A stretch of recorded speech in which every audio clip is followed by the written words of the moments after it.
Lal Salaam audio launch நம்ம இப்போ தான் ஒரு 3 நாள் முன்னாடி வந்து வீடியோ போட்டு கன்ஃபார்ம் பண்ணோம். கண்டிப்பாக வந்து இருக்குதுங்க. ஸோ கூடிய சீக்கிரத்தில் வந்து நடக்க போகுது, அனௌன்ஸ்மெண்ட் வரப்போகுதுன்னு இப்போ அனௌன்ஸ்மெண்ட் வந்துடுச்சு. அஃபிஷியல் அனௌன்ஸ்மெண்ட் லைக்காக வந்து கொடுத்துட்டாங்க Lal Salaam audio லான்ச்சுக்கு.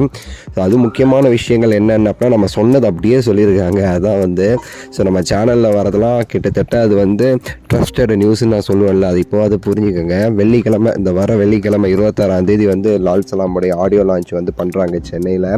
So first முக்கியமான டீட்டெயில், ஸோ 26ஆம் தேதி நடக்குது. இந்த ஆடியோ லான்ச்சை பொறுத்தவரை சாய்ராம் காலேஜில் தான் நடத்துகிறாங்க. அதையும் நம்ம சொல்லியிருந்தோம், சாய்ராம் காலேஜில் நடத்துகிற பிளானில் இருக்காங்கன்னு சொல்லிட்டு. அதுவும் கன்ஃபார்ம் பண்ணியிருக்காங்க 26ஆம் தேதி. முக்கியமானது அப்படின்னா ரஜினிகாந்த் அவர்கள் கலந்துக்கிறாரு அப்படிங்கிறது ஒரு முக்கியமான விஷயமாக நம்ம வந்து பார்க்க வேண்டியது இருக்குது. சூப்பர் ஸ்டார் அவர்களுடைய குட்டி ஸ்டோரி வந்து இருக்குது அஃப்கோர்ஸ் அப்படின்னு சொல்லிட்டு வந்து லைக்காகவே வந்து ட்வீட்டில் வந்து சொல்லியிருக்காங்க. அஃப்கோர்ஸ் தலைவர் குட்டி கதையும் இருக்குது, ஏஆர் ரஹ்மான் அவர்களுடைய ஆல்பமே அங்கே வந்து இருக்குது அப்படின்னு சொல்லிட்டு சொல்லியிருக்காங்க. ஸோ வந்து ரஹ்மான் சாரோட இசையுமே அந்த ஆடியோ லான்ச்சில் வந்து நமக்கு வந்து லைவாக வந்து பெர்ஃபார்ம் பண்ணுறாரு. சேமஸ் வந்து ரஜினி சாரோடைய ஸ்பீச்சுமே நம்ம வந்து பார்க்கலாம் அப்படிங்கிறது நமக்கு வந்து ஒரு மிகப்பெரிய ஒரு குஷியான ஒரு நியூஸ் அப்படின்னு நம்ம வந்து சொல்லலாம்.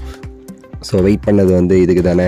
ஸோ இப்போ வந்து அரங்கேறிடுச்சு அப்படின்னு நம்ம வந்து சொல்லலாம் கண்டிப்பாக ஷுவராட்டு.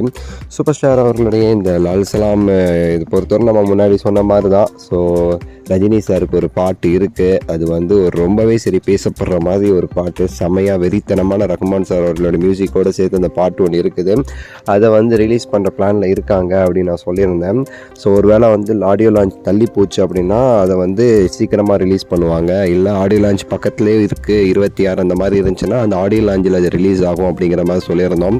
ஸோ அதே சேம் நியூஸ் தான். இப்போ கூட என்ன சொல்கிறோம் அப்படின்னா திடீர்னு நாளைக்கு வந்து பாட்டை ரிலீஸ் பண்ணுறதுக்கு வாய்ப்பு இருக்குது. வெள்ளிக்கிழமை ஆடியோ லான்ச்சுன்னு சொல்லிட்டு 2 நாள் முன்னாடின்னு சொல்லிட்டு நாளைக்கு கூட வந்து பாட்டு ரிலீஸ் ஆகிறதுக்கான வாய்ப்பு வந்து அதிகமாக இருக்குதுன்னு சொல்லலாம். ஸோ இந்த மாதிரி வந்து பார்க்கலாம். வெள்ளிக்கிழமை தான் இருக்குது, கொஞ்ச நாள் தான் இருக்குது. ஸோ பொறுத்து இருந்து பார்ப்போம். அப்போது அதுக்குள்ளே நமக்கு வேறு ஏதாவது அப்டேட்ஸ் வந்துச்சு அப்படின்னாலுமே அப்டேட் பண்ணுறேன், அதையுமே நான் சொல்கிறேன். ஸோ வெயிட் செம்ம இதாக தாங்க இருக்குது. ஆக்சுவலாக இந்த ஆடியோ லான்ச்சுக்கு வந்து ரொம்ப நாள் வெயிட் பண்ணிக்கிட்டு இருக்கோம். அந்த படமே வந்து தள்ளி போனதே எனக்கு வந்து பர்சனலாக கொஞ்சம் அஃபெக்ஷன் தான். ஸோ லால் சலாம் சீக்கிரம் வந்திருக்கலான்னு சொல்லிட்டு தள்ளி போனது கூட ஓகே, பார்ப்போம். இன்னும் சில நாட்களில் படமே ரிலீஸ் ஆக போகுது. உங்கள் கருத்தை சொல்லுங்கள், லைக் பண்ணுங்கள், ஷேர் பண்ணுங்கள், சப்ஸ்கிரைப் பண்ணுங்கள். அடுத்த வீடியோவில் சந்திக்கின்றேன். நன்றி, வணக்கம்.